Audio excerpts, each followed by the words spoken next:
Ron, I haven't seen you in about 3 months.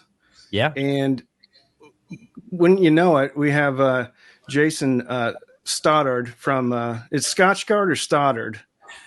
It's Stoddard. Okay. From Schiit Audio. And Jason, I want to thank you for joining us. It's awesome to have you in here. Ron, are you okay? Everything all right? I'm great. I like that T-shirt. What is that about? My buddy Randy got me this for my birthday, and this has a spirit wolf on it, and then some other wolves. He's just guiding them home, is what he's doing. The spirit wolf. Yeah. I think that Jason would be the spirit wolf. I thought maybe Jason actually did the artwork on that. And then Mike would be this wolf. He doesn't. He's just over here messing around. Yeah. So, yeah, it's great. It looks great on you. When I saw it, I thought you needed to have it. Well, thanks, man. I appreciate the gift. It was kind of you. Do you want to ask Jason any questions? Not right now, but I will. It's a pleasure to meet you, Jason. I've been a fan of Schiit Audio for a long time. I've reviewed some of your products. I think they're fantastic, and I look forward to just diving in because Randy and I have kind of different audiences, and we cover a lot of different ground. Randy is always focused on affordable gear, and I've dabbled into the high-end ridiculous stuff. So we have kind of different perspectives and opinions. And I got to say that, of all the companies out there that I've always admired, Schiit Audio is definitely high on the list. I think you guys do a really good job with your products. We're trying. And I mean, here's what I know about you guys. Denise said, hey, these guys want to interview you, and they've actually said some nice and maybe some not so nice things about the product. And I'm like, I don't care. I'll talk to anyone. So, it's like, hey, I get to get out of the office early, and I get to not worry about the board I'm laying out right now. So this is you get to day drink too, which is always a plus. Day drinking, heck, it's not morning. Yeah, I'm gonna take a guess. Pinot Grigio. No, actually, this is a Texas. It's a Texas white. It's a Texas white blend, Lake Opon white from. Oh God, I'm blanking on the vineyard. It's one of the oldest vineyards here. So I'm embarking on finding good Texas wines now. It's 10 miles south of Corpus Christi, right there in the middle of the Gulf. I have a operation out there.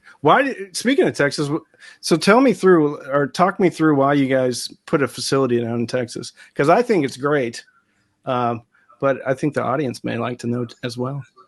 Yeah, actually, well, the top level reason we were getting bigger, and California was getting much more expensive. Like, no chance at all of ever buying a facility, or building to suit. It just doesn't happen, unless you have a lot more wherewithal than we do.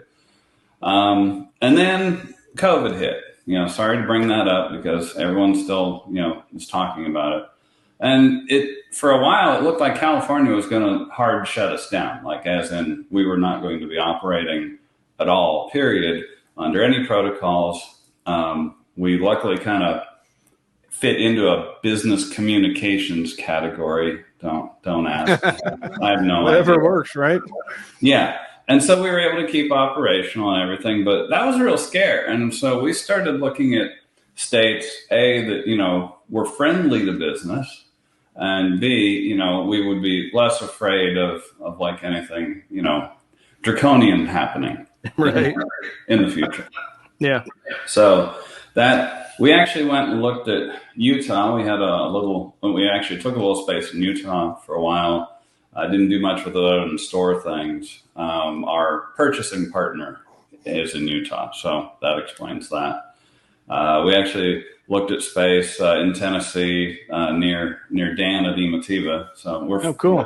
We're all old friends. We go way back. So he's like, hey, come to Tennessee. It'll be great. Well, I like this audio hub. It's like a mecca. Right. And I'm like, yeah, that's nice, dude. But we're, we're going to look a bit. So we looked there and we finally ended up in Texas. And it's like, this is really cool, but where? And so where ended up with us driving around the state and ending up in Corpus Christi and going, this is a very strange, weird little place. And I've been there multiple times. Strange good. Not a lot of people are they kind of go, oh, strange. What do you mean strange? It's like strange is good. We're from California. Trust me, strange is good. It's a neat little town. Nice people.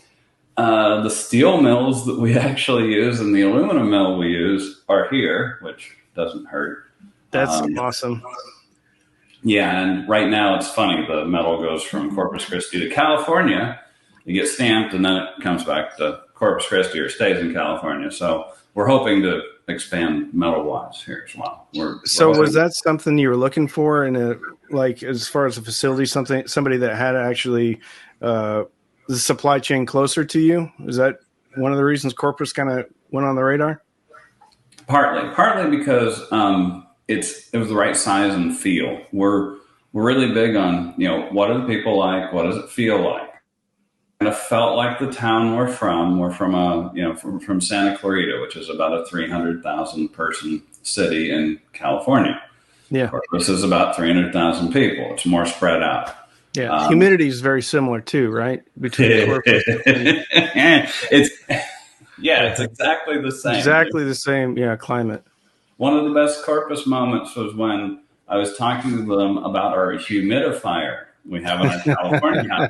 And he said, they make those? I'm like, yeah, they do make those. Hey, Ron, you haven't had the pleasure of going down to Corpus. I would love to. No, it's cool. I have a buddy that used to live there. He was in the Navy. Yeah.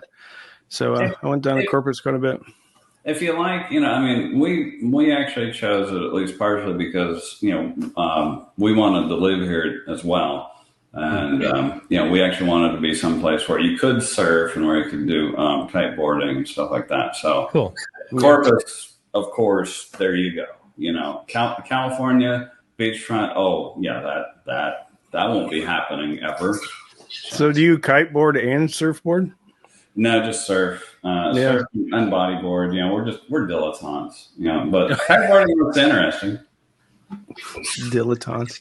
Mm-hmm. So take me through, without being boring, take me through how shit got its start. What was the genesis behind it?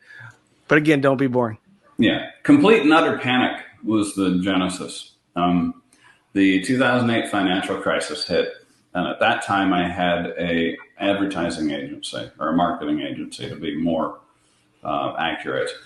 And suddenly, around 2009, everyone's marketing budget went to zero, basically. No one was spending any money. Agency was in dire straits. We went from half a floor at the TV Academy building in North Hollywood to a very small little virtual space in Newhall, California. And I started thinking, you used to do electronics back in the day. You used to work with Mike Moffat. You used to do some audio stuff. And it's getting to the point where you could probably sell stuff direct. Yeah. And I'm like, I wonder if there's something to do there. A friend of mine actually sent me a little gift, which was a tube headphone amp. Okay. Made by a company that won't be named, but it was, an overseas company. I'm like, this is kind of neat. I wonder if we can do anything like that here. And so I started playing around with solid state and tube stuff and came up with a couple interesting things. And that's how, that was really the genesis. There's lots and lots of late nights and the name of the company, of course, came famously from my wife, who, probably one day, 9 months into the development on this and nothing sold, nothing has been actually put up for sale yet. Yeah. I said, I need to go out to the garage, work on some shit. And she's like, you always have shit to do. It's nothing but you got to do this shit. You got to do that shit. Why don't you just call the company shit? And my marketing brain immediately said, well, no, no one would ever do that. Our clients would immediately throw me, out of the meeting. Yeah. And I'm like, wait a minute. Wait a minute. But we have no money. We're not going to spend a lot of money on advertising. We don't want to. It's unforgettable. and it kind of stuck. Yeah. So, Well, I like it. I think that it's kind of ironic though that you stole a Chinese design, overseas design to start an American company. Usually it's other way around. yeah, and it's funny, we didn't exactly steal. I'm kidding. I'm kidding. Yeah, yeah. But yeah, it was the inspiration. You know, Okay. It was like, oh, you can do things like this. Yeah. Because speaker amps are where I came from at Sumo, and when I was doing some work for Theta Digital, they're really constrained. I mean, they're all kind of very similar topologies because you got to deliver a lot of current into a difficult load. Headphones are not so much. So you can do wacky stuff. You can do Class A, you can do all tube, you can do tube direct coupled, you can do all sorts of weird things. I'm like, this is really cool. I can play with a lot of stuff that I've never done before. Well, speaking of headphones, like what is your go-to headphone or like top 2-3 headphones that you love? I'll give you a few. And I have to preface this by saying this is super political, and I don't want to get in trouble with any headphone manufacturers by not Oh yeah. I didn't even think about that. But I do use a wide variety of headphones. I am more of a planar guy, which means I do gravitate towards things like Odyssey and the Mr. Speaker. Well, actually now Dan Clark, audio products. I'll almost always have an Odyssey model or two on the wall, and I'll usually have and I'll have either Aeons or Ethers. Aeons are a great test load. They're really difficult. 13 ohm. Yeah. Right? Yeah. That said, I do like the ZMF headphones for a different flavor. And, actually I do pull out the focals, from time to time. And I do use Hi-Fi Man planers. We use those fairly extensively in testing because they're nearly indestructible and, they're inexpensive. So we can actually deploy them in the shop and right. beat them up. Yeah. So about the only thing I don't do a lot of are high impedance except ZMF. And I need to get back into that. And then our friends at Grado have been winning me back with some of the new stuff like the Hemps and things like that. They're really interesting sounding headphones. They're very, very lively. Yeah. Similar to the there's a quality in the ribbon headphones, the whatchamacallit, the SR1As, the ones by Raw Requisite. There's a quality in there that has huge dynamics. It's not the most tonally even headphone, but the dynamics are very live sounding. And Grado has a little bit of that. A lot of other headphones have a lot less of that. So I do like the Raw Requisites, but I don't have them here. They're special care and feeding. It's either one of our special amps or one of their special amps or speaker amps and adapters. So I don't listen to them that much. What was so your first product was? I'm sorry, I don't know what the first product was. I'm assuming it's a headphone amp. Yeah, it was Asgard. Asgard was our first headphone amp, and we introduced it at the same time as Valhalla. Valhalla was our first order. We didn't have Valhallas, so of course, the curse of never introduce something you're not producing yet. Right. Struck like immediately. Literally, our first order was for Valhalla. Yeah. So, Asgard, Valhalla, Lear, and Bifrost. Bifrost was our first DAC, and those were our first 4 products. Yeah. Magni, actually, funny enough, was my first headphone amp I ever bought. Was the Magni. I loved it. Yeah, and we still sell tons of Magnis. It's in 2 flavors now. But the reality is, I never thought we'd be doing a $99 product ever. What pushed you to hit that point?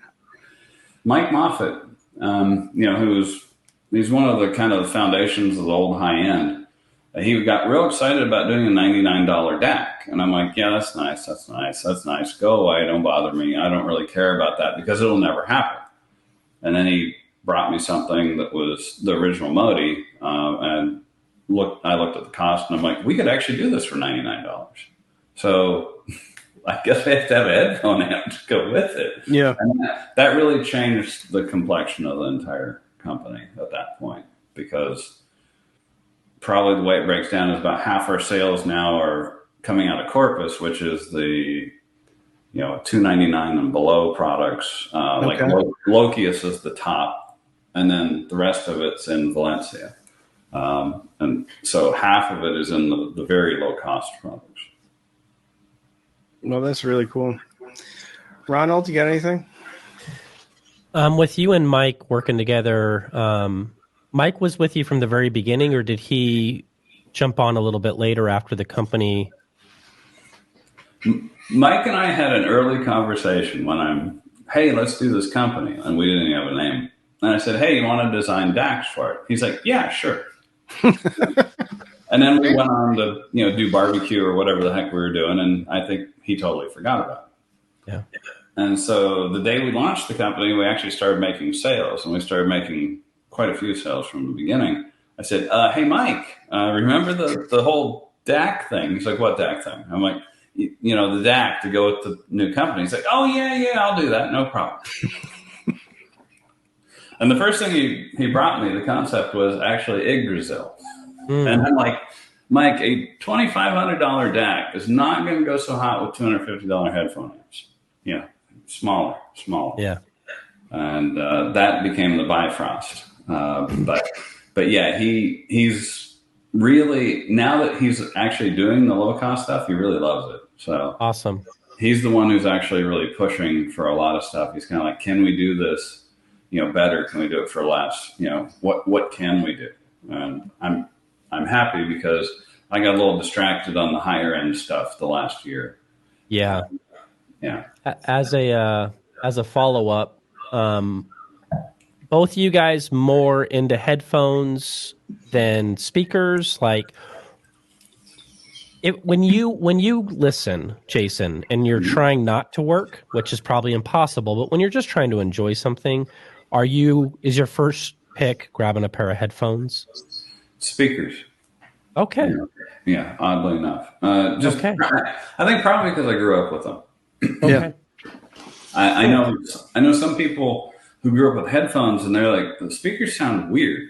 The way they image and everything is weird. I'm like, what that is actual imaging. Yeah, I know. And I'm like, that's correct. And they're like, yeah, but it's so far away and it's not very detailed. I'm like, right. Have you used crossfeed? You turn on the crossfeed, it goes farther away, it becomes less detailed because you're simulating. Like, yeah, but I don't like the way it sounds. Okay. But yeah, we're largely speaker guys. Mike and I both he has a dedicated 2-channel system. I have a hybrid 2-channel / home theater, and then a hybrid, now I have a hybrid 2-channel / home theater here as well. And I'm just starting to move some of our products into the home theater side of things because yeah. So what was the band or the song or the experience you had when you're like, oh, I absolutely love hi-fi? Oh boy. That was almost certainly me listening to something truly horrible, like, oh God, like the Carpenters on a clock radio. And I discovered that you could change the way it sounded by actually using a resonator tube made out of a Pringles can. Right. And it actually gave it bass. Yeah. That is awesome. And I'm like, this is some really interesting stuff. And that led to building speakers when I was in college. I had a small speaker venture. I wouldn't even call it a company. And at that point I was, the hardcore new wave 80s guy, everything from, the really old school stuff like Kraftwerk, to stuff that people don't even remember anymore. So, and it's funny because I still do listen to quite a bit of electronic music, which Mike, of course, is like, oh my God, I can't believe that's not music. It was never played in a real space. How do you evaluate based on that. I'm like, yeah, I listen to real music too, but I also like my old weird stuff, and believe it or not, I can evaluate the way things sound based on that. So, last question. Sorry, Mike is very, very real instruments in real space, non-amplified. I'm like, yeah, that's nice. So I don't want to. Last question. I'll pitch it back over to Randy. But leading up to this, so that surprises me, and I think that's really cool. I guess my question would be: have you guys considered entering the speaker market? Is it something that you guys have an interest in doing? Please say yes. Oh boy. Okay, I'll be a little cagey here in that I don't believe that the speaker market's any place for shit audio to be. Okay. I believe we should actually stick to electronics. That said, another venture, maybe in a very narrow focus, because I don't know if you've noticed, but most of the speakers you can buy these days are these slim monkey coffin, we're trying to hide the speaker, trying to make it look as innocuous as possible. And so it leads to a certain sound. It doesn't have the big old school, sound. And I think there's probably an opportunity there. We haven't really done a lot of analysis of it yet, but we thought there was an opportunity in turntables, and we fell on our face. So we're going to be very careful about doing things that are outside our comfort zone. Thank you, man. When you talk about like smaller speakers, were you referencing like something like a Klipsch Heresy or a KLH Model 5 as far as that size? Because I have little guys, but I know there's been kind of I wouldn't say a push, but like JBL with their classic series, Klipsch Heresy, KLH, Magnet has got a 3-way, larger speaker. So is that what you're referencing to, is like as far as larger sound? Yeah. The smaller baffle, the narrow baffle, tall speakers that are kind of the de facto standard these days.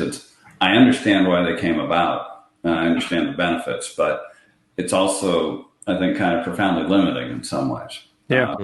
So you want to hear something interesting? Sure. So I've done about 50 or 60 bookshelf speakers. Mm-hmm. And when I go to send them back, almost, I would say 98% of them all weigh 39 pounds, packaged up, shipped back. And that's too big of a sample to be coincidence. 39 pounds. And I would argue that people are designing to that weight shipped 39 pounds. Well, I remember the old credo of like, if you take a $200 pair of speakers, and this is back in the retail days, if you take a $200 pair of speakers, what's the most important, or what's the most expensive component of that? And in the 80s, it was the shipping box. You literally paid more for the shipping box than any of the drivers or even the cabinets. Right now, there is tears rolling down the faces of so many vintage audiophiles knowing that. Yeah, those were really cheap speakers back then, though. So, when you get up in price, it's going to change. But I would not be surprised if one of the factors is going to be how you ship it.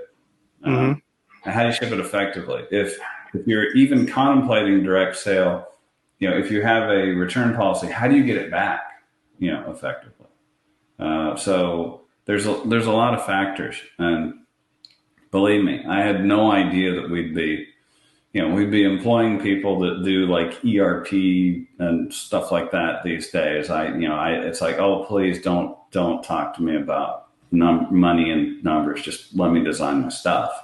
Yeah, that's what I want to do. But we have other people to take care of the day to day. That's cool. So Paul from PS Audio, he wrote a book. Have you ever thought about writing a book? Oh yeah, he copied my book. Oh, perfect. Okay. Yeah, my book's been out for I think 5 years now. What's that called? Happened. It's called what? Shit happened. Oh, I'm not sure. Shit happened. That's awesome. I can send you one, or it's on Amazon too. But yeah. That was a total joke. I had no idea that you actually wrote a book before Paul did. So that's awesome. I'm actually technically a professional published science fiction writer as well. I have 3 novels in print. So go figure. How about that? Have you optioned any of those to Apple TV Plus or anything?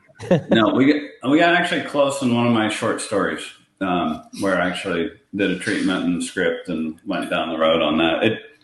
It didn't happen like most things in entertainment, but I'm familiar with the process.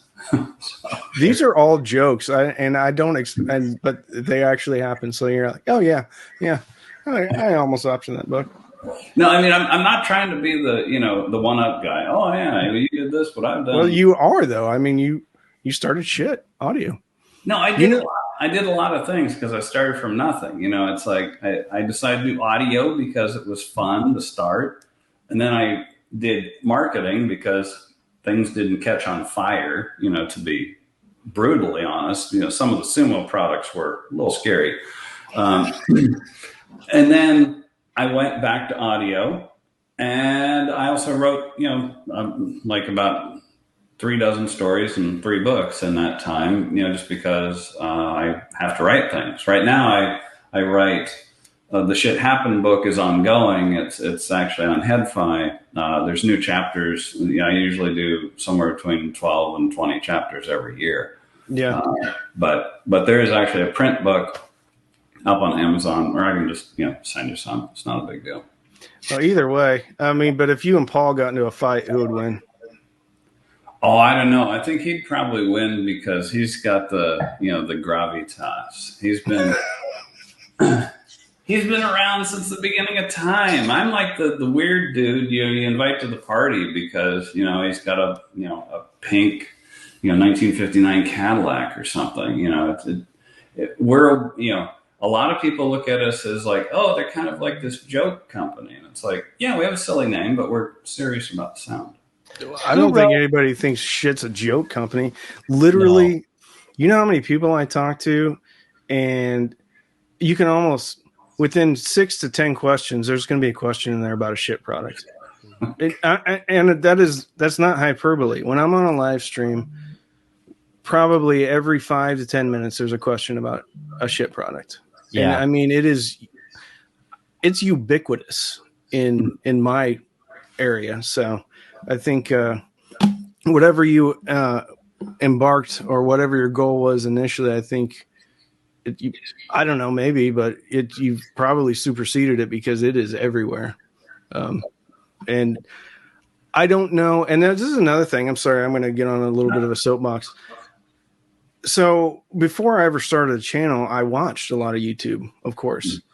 I don't recall one overtly negative review that I've ever seen about one of your products. And I find that pretty telling because that means something. I've seen some. I've read some negative reviews. Usually they're the ones that are centered around measurements. Right. Yeah.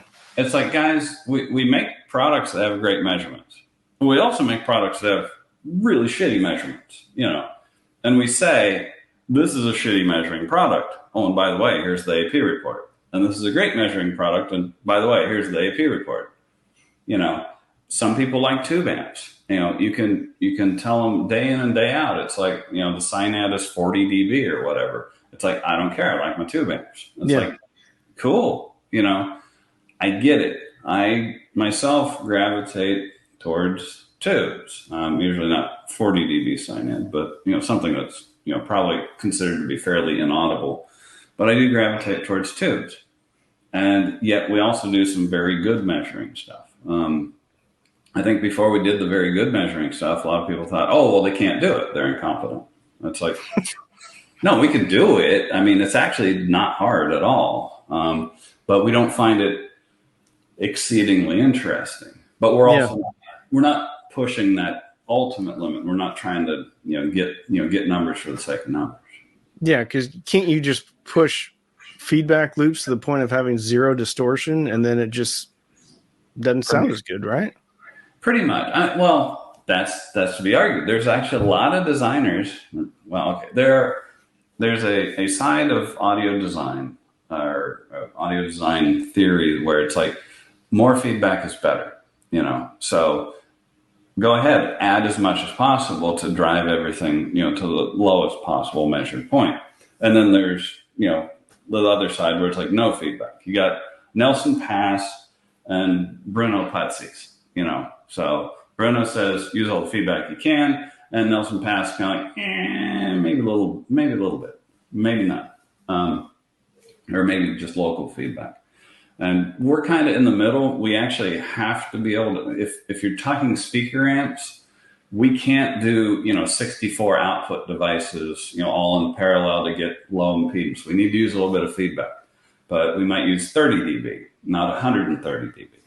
And yet our 30 dB stuff will be within 10 dB of the 130 dB, meaning it's inherently more linear. Is there a value in that? Well, audio's been arguing about that since the 80s. I don't think we're going to decide it, and I don't think anyone's going to decide it without a lot more stuff and a lot more actual, real, what we call blind listening, not blind testing, not blind A/B, but like sitting down, not knowing what you're listening to, choose whatever you want, take as long as you want, switch when you want. And see if there's a difference. Mm-hmm. We do actually a reasonable amount of that, and some people appreciate that, and some people don't like it very much. But I think it's valuable. Yeah, we did one recently we just did 3 flavors of a DAC of the Yggdrasil DAC, our giant DAC. We did 3 flavors, and we invited a bunch of reviewers out to have a listen to all these 3 flavors, blind. We didn't know which ones they were. The person switching didn't know what they were. Nobody knew what they were. And it was all level matched and everything's cool. I said, you watch, Mike's going to go in there and, he hated one of the versions. I said, you watch, he's going to go in there and choose the one he hated. Right. And I'm going to go, that's pretty funny. No, he went in, came out 5 minutes later. He said, A is this, B is this, C is this. And he's absolutely right. And I'm like, wow. Okay. So, and hilariously, I loved the one he hated. Blind. That's the one I prefer. Wow. So what I'd say back to the measurement guys is, okay, cool. Let's say we figure out, what a measurement metric is. Yeah. Whose metric? Is it yours? Is it mine? To whose ears? Who's the arbiter? Because Mike hates one version of Yggdrasil, and I love it. So there you go. Yeah. Well, it's interesting that you brought that up. I wasn't even going to bring it up, but when you're getting ready to release a product, do you have multiple versions of it, and then you have you and Mike or a group of people decide this is the one we're going to release? A lot of times it works that way.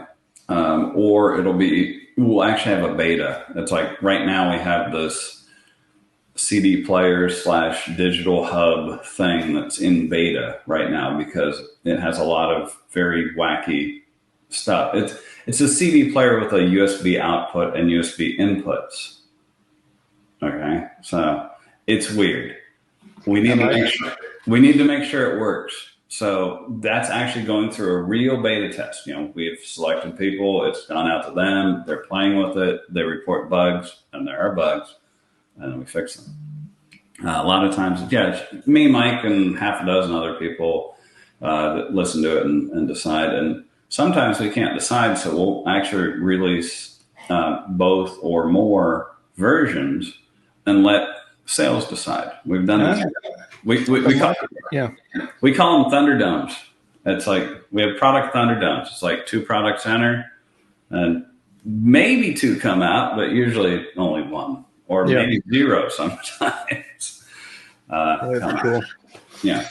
what are what are the supply issues been like for you throughout COVID? Because, and I'll preface this by saying I talk a lot with my audience, and we talk a lot about shit. And basically is like, if it's in stock and you're remotely interested in getting it, I would get it. And then utilize their return policy if you don't like it. Because, so take me through what has life been like for you? Probably you still have some hair, so it hasn't been that bad. Yeah, it's funny. By my genetics, I should be bald. Go figure. Yeah, well, your hair looks great. Yeah, I know. That's why I'm like, I don't know about this genetic stuff, So. It's fantastic. Okay, your assessment is correct. Right now, we are production limited, and if it's in stock, it might not be in stock tomorrow. That's the reality. It's gone from last year. I figured it's not a big deal. It's a glitch. Then we had, of course, the ACAM factory fire, which means we had to redesign 5 of our DACs to go to ESS products, and that kind of started it. That was just congratulations! Here's 5 new development projects on a DAC that you've never used before. So that kind of threw a wrench in some of our plans this year. We did that. We're about 3/5 of the way through deploying those, so they're working okay. But you're talking about just availability of parts, and that started hitting around June and July, where it's like, wait, we can't get certain things. And by certain things, some of the stuff is old as dirt. I mean, there's a very popular little 3-pin regulator that, the big warning was when our purchasing guys said, hey, this particular product in this package is dried up. And I'm like, cool, so we'll wait. And they're like, you're going to wait till 2023. I'm like, oh, okay, so we redesign. And the thing is, it's just a package difference. So you design a universal package, you put it on the board, and you stuff what you can get. But we've also had to substitute a lot of parts, always for better parts. It's, if you're doing 0.5% resistors, you go up to 0.1, rather than back down, because no one wants to spend extra for parts. If you want to buy the more fancy ones, you can usually get them. But it's now literally every week, there will be something that will be semi-serious to really showstopper. And it's like, okay, so we have to learn how to deal with this. It's not good. It does not appear to be getting better yet.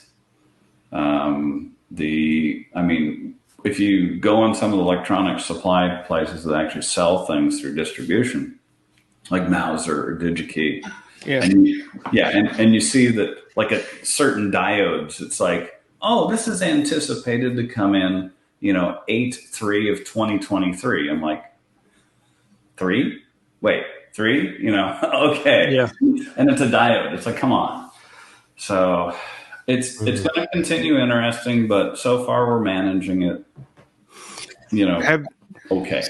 And I don't know how to ask this, so I'll just ask it.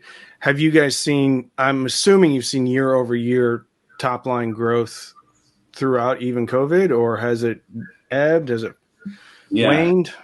COVID, I hate to say this, COVID was, for some reason it drove sales. I guess maybe people staying home. Right. So 2020 was a strong year, and 2021 would be even stronger, except we've been out of stock on a lot of things, as you've surely noticed. Mm-hmm.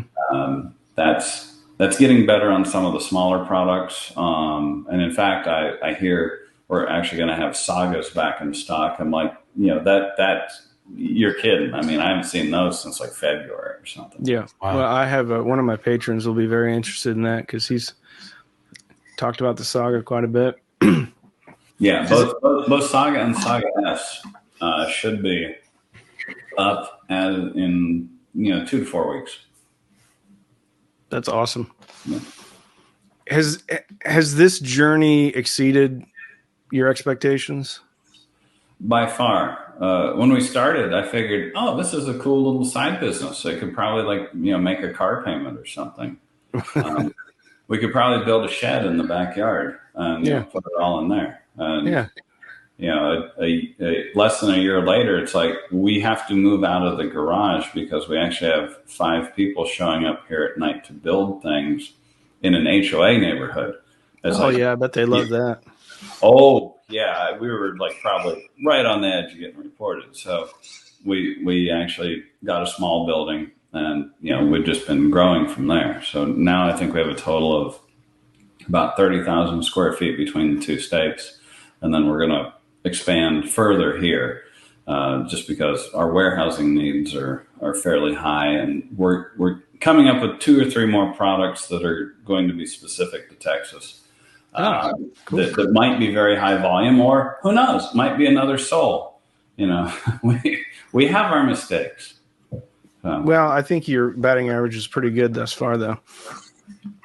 We try. Yeah.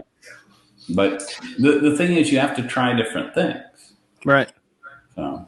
Speaking of which, I wanted to do a rapid fire, and you can confirm, you can deny, or if you pause, that means I know you're probably working on it. So the CD player was going to be my first one, but that cat's out of the bag. Mm-hmm. Okay. Dual cassette player. Deny. Okay. Yeah. GPS watch. Oh, deny. Yeah. Okay. Bread maker. Oh, pause. Okay. See, pause. We know bread maker's coming. It's funny. I've been pontificating about appliances a lot. So don't worry. It will not be under the shit name. Okay. Oh my God. Yeah. Stoddard LLC, making your life easier. Yeah. I already gave it to you. Yeah. It's funny. We think about a lot of things, and we do a reasonable number of them. Yeah. Okay. So now we're going to go through some puns. Okay. And if you've ever heard this, you can, again, say yes, no, maybe. Whose shit is in my office? I have not heard that. Okay. What kind of shit is this? I've heard that. Okay. Can you take this shit out of my office? Nope. Okay. I can't take this shit. Yep. Okay. Check this shit out. Yep. Okay. Discount this shit. No, I haven't heard that. Yeah, probably not. This looks like shit. Yeah, I've heard that. And I think actually someone has that as a shirt. All our employees can do custom shit shirts. So they just tell us what we want, and we put the saying on it. How many employees do you have? I think it's about 40 now. Okay. Yeah. Wow. Ron, do you have any shit puns you want to ask? No, but I am curious. What is your favorite shit audio product, or if that's impossible, one that you're most proud of? Yeah, the one I'm most proud of is probably Magni, just because it's such high value, and specifically 3+, because it's a little speaker amp, no excuses, old school archetype type discrete amp for $99. I'm really proud of that. For a little more money, a lot more money, Ragnarok 2. I love when some other magazines review integrated amps where the DAC card costs more than the Ragnarok 2. I'm like, that's nice. Yeah. That's kind of cool. But yeah, I use a lot of our stuff. We have Ragnarok 2 for the 2-channel system here, and actually I have a Lear 3 on my desk. I do like tubes, and I do like the Bailey. The problem is, it's like, I'm an engineer. It's like, what's the best thing you've done? Oh, it's what I'm working on now. Yeah. Yeah. And that's why we have to have other people listen to it, because I get excited. Oh, look at this, greatest thing. And people are like, I don't know about this. Yeah. Yeah. What kind of tubes do you, if you're going to tube roll, do you have any advice for folks that are going to tube roll your products? Buy all you can right now, because they're getting harder and harder to find. We're in serious trouble on Freya as far as maintaining 6SN7 new production tubes. New production can't even keep up with our demand. If you can find some good old 6SN7s or 6922s, or 5670s. That's not a hint. We don't really use those tubes yet, so it's not a hint, but it's a hint. Those kind of tubes are probably going to be pretty good because it's getting worse and worse to find anything. And new production is actually hurting, especially on the octal, the 8-pin tubes, 6SN7s, the stuff that's less automated to make. We literally just got like 3,000, 6SN7s in, and they're like, yeah, we can get you new ones in 18 months. What? So, hey, lists might be coming back, our solid state tube, because I got, it's got to have something in it. Yeah. Yeah. So what has been your favorite thing about Texas so far outside of work? Oh, definitely the weather, the humidity. No, it's awesome, isn't it? I finally am not angry. I have the opposite of seasonal affective disorder. So when it gets cold and gloomy, I actually get a lot of energy and I want to go out. I love it. March to September. Yeah, I hate it. The best thing about Texas, seriously, is just the people and the food. Both actually are. People freak out when I say the food's way better than California. Like, how can that be? I'm like, oh no, trust me, it's way better here. The people are much nicer, much more welcoming, much more open than where we have been. So it really comes down to the people usually. I can deal with the heat and the humidity. It's like it gets 115 degrees in California, where we are at all the time. It's like, oh, so it's a 95 degree humid day. All right, that's fine. I get it. Yeah. I'm sorry, I'm just leading me to more questions. Did Corpus as a city kind of help open you with open arms did you talk to the city council or anything like that before you came in? We talked to the Economic Development Corporation, which most cities have. They didn't do anything really special for us other than, hook us up with, realtors and stuff so we could buy a building. Yeah. And they were very welcoming and very, they kind of showed us around, so, there's a little bit of wine and dine and stuff, but there's no like tax breaks or anything. We don't need them. It's like, this is actually a great state to have a business in. Yeah, your profit margin just went way up, didn't it? Well, I'm sorry, I didn't say that flippantly, but if it costs less to operate in Texas than it does in California, your profit goes up. It does, and it's also an investment here because we own the building, we own the land. Whereas in California, we're still renting. There's no possibility of buying a building. You ask someone for a 25,000 square foot standalone building, they just start laughing. It's like that doesn't exist. So it's a culture shock. But we've actually had we had 5 people relocate from California. We've hired 10 or 15 people here. The relocators, they're almost all young couples that are like, I can stay in California and save for another 7 years and maybe buy a house.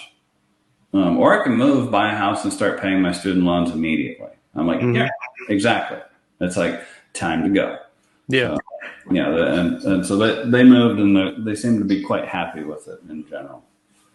Is there anything about this industry or hobby or the audiophile moniker that just bothers you? That bugs you? Pet peeves? It's kind of like the factionation, or essentially the factions. It's like I'm a believer in, pick something. I'm a believer in everything. Cables and power conditioners and everything. Everything makes a difference. I'm a believer only in measurements. Let's fight. It's like, why are you fighting? Why? Guys, this is, this should be fun. Right. Yeah. Have some fun. Talk to each other. You might learn something. You might not, but at the very least, go grab a beer. If you don't drink, go get some food and talk about what you do. And I'm going to be called insane for saying this. I just switched from my old Surface Pro 6 to a Surface Pro 8. And one of the first things I noticed about it is, this sounds a lot better. I'm like, this is stupid. It should not sound, it should sound exactly the same. It's a USB thing connected to the same DAC. There's no difference. So I'm like, it sounds better. So, maybe I'm fooling myself. Yeah. Well, if it sounds better, it sounds better. Yeah. So we like to say, if you want to, tape $100 bills to your head and you think that makes things sound better, knock yourself out. You're not hurting anyone. Who wrote all the FAQ on your guys' website? Who was in charge of that? Did you guys hire somebody to come up with all those responses, or did you guys do it? It's my fault. I write the content. Awesome. Yeah. It's phenomenal. It's our way of it's actually a reflection of when I was doing the first FAQ. I'm like, this is boring. I'm going to go myself. I got to spice it up, so it's just kind of taken on its own life from. Yeah. Besides the CD transport, are there any other new products that you guys are able to talk about? Give us a heads up of what's on the pipeline. I've talked a little bit about some of the stuff that's coming in the chapter. We do have a large monoblock power amp for speakers coming. That is, I think it's 200 watts into 8 and 400 into 4. It's choke input. So it's got a choke the size of the transformer in each chassis. And each chassis weighs about 55 pounds. So 110 pounds of stereo wonderness, which should sell for just under $3,000 a pair. Wow. And that's coming. We have a giant Loki Equalizer coming that actually has remote control and presets. And I love EQs. I love EQs too. My background is analog signal processing. I have to make EQs. Come on. Ron, keep him busy. I want to show him something. Okay, cool. Oh, just one thing on Loki. Loki is one of our best, our very strong selling products. I wanted an EQ so bad I had to buy one off a. Oh, yeah. Oh, cool. Oh, God. Yeah, with the dancing lights and everything. I like the lights, Jason. Do you have lights on your new one? We do not have lights. I know. Yeah. But when you press the preset button, all the knobs turn. Oh, that's cool. That's cool. That's neat. Yeah, so there you go. But what were you going to say about Loki? It's like one of the best-selling. Loki is a very popular product, but nobody talks about it. I think it's a guilty pleasure. I do. I think people are like, no, I don't use an EQ. No. Yeah. Audio purity, 100%. Yeah. It's like, that's nice. Well, the loudness button was popular back in the 70s and 80s, and all of a sudden now we can't have a loudness button. Oh, God. It's all got to be perfect. I know. It's really silly. You can still buy potentiometers with the loudness tap, though. So you can do it. Well, I don't know if you can say, but most of this stuff is all vintage. Yep. It all has loudness buttons. Yep. But I also have the Freya that I bought. I have the Lokius, which I bought. I have the Vidar, which is yours, but you haven't asked me to send it back, so don't ask me to send it back. Got it. You bought your own Freya? You have a Freya? Oh, yeah, I did. Wow. As soon as it was back in stock, I was like, buy now. Sweet. It's the Freya. It's not the Freya with the tubes. Yeah. Oh, so you got Freya S. Because I was about to ask if I can have my Freya Plus back. You can. Yeah, I got your... I probably shouldn't say this, but I actually prefer the Freya S myself. That's what yeah. Yes, I do like it more than the tube one. That's what I do. In California, I have a Freya S, and that's what I use. Yeah. Well, that's what as soon as they were back in stock, I was like, yeah, I want that one. So Jason, I just downgraded you from the Spirit Wolf to the guy in the back.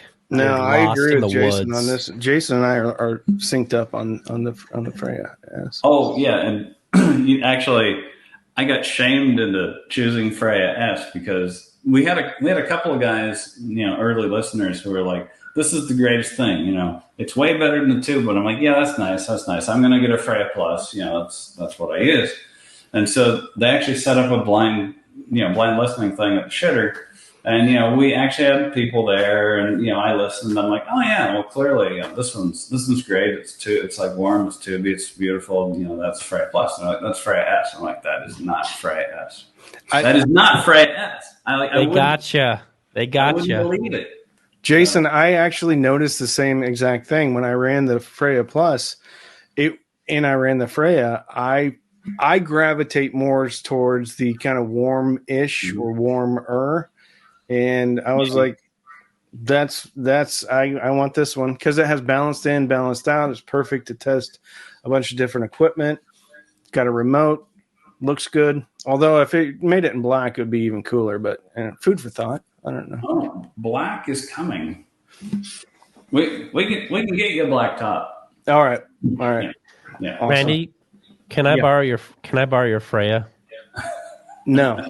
You can actually. You can AB it because I've had your stuff here for a long time. 7 years, I think. Just bug Denise. She'll send you one. It's like I'm actually. It's funny. The Freya Plus, I think it images better, certainly, but I like the tonality of Freya S better. Yeah, I find that incredibly interesting that you say that because I had the exact same experience with it. Not saying the Freya Plus is bad. I just prefer the Freya S. The Freya Plus. Yeah, I got shamed into that one. And just like I figured, I'm going to get Mike on this DAC thing. No, he knew exactly what they were. It's like, damn it. Oh, well. Well, listen, you've been really generous with your time, and I really appreciate it. And I'm glad that we got a chance to talk. Looks like Ron's got some child interruptions going on, but it's okay. Kids are home, but is there anything else you would like to say to our dozen or so viewers? Oh boy. No, I mean, thanks for taking the time. Oh my gosh. I was excited to do this. I'm a little bit of a nerd. I got a little starstruck. I saw the hair and then your dry sense of humor and you nailed it with all the jokes that you already had written books and everything. So I got a little flustered, Jason. It's no big deal. I understand you guys want to come and see us sometime. So yes. For sure. I'll take the 8-hour drive down to Corpus. It'll be. I'm kidding. I'd love to. I'd love to tell people it's like if we drive to Corpus from California, the midway point is El Paso. And that's right. They're like, what? People don't get it. The midpoint's in Texas. Yeah. Yeah. People don't get it, how big this state is, man. It's huge. It's huge. And, there's a lot of different places here. I'm trying to discover, the wine country. Lisa wants to go down to South Padre and do some, real, more real surfing. Yeah. So I can tell you we're done with California cold water, cold ocean water, forevermore. I mean, one time it's like, we're done. We're good. Never again. I don't want no 4-3 wetsuits or, dry suits. I'm done with that. No, yeah. Hill country's cool. I don't know if you've been there. I was just up in Fredericksburg last time, right before we left. And it's funny. It's kind of California reminiscent. And I'm like, I'm really glad we didn't locate here because it's too close. Yeah. Yeah. People lose their minds over the hill country. Oh, it's a beautiful place. It's just, I'm better where we're at. Yeah. Well, cool, man. Well, again, I appreciate you taking the time. I love your products. I'm not a shill. You don't even have an affiliate program. You don't pay me to say anything. It's just your products are good. And so yeah. No, we don't have salespeople. We actually nobody has sales in their title at all. And the closest thing we have to marketing is Denise talking to you guys. That's it. We put a few ads, in places, but everyone's like, "Oh, you're a marketing company." It's like we're not a marketing company. We have a strong brand. We do have a strong brand. Yeah. but we're not a marketing company. Yeah.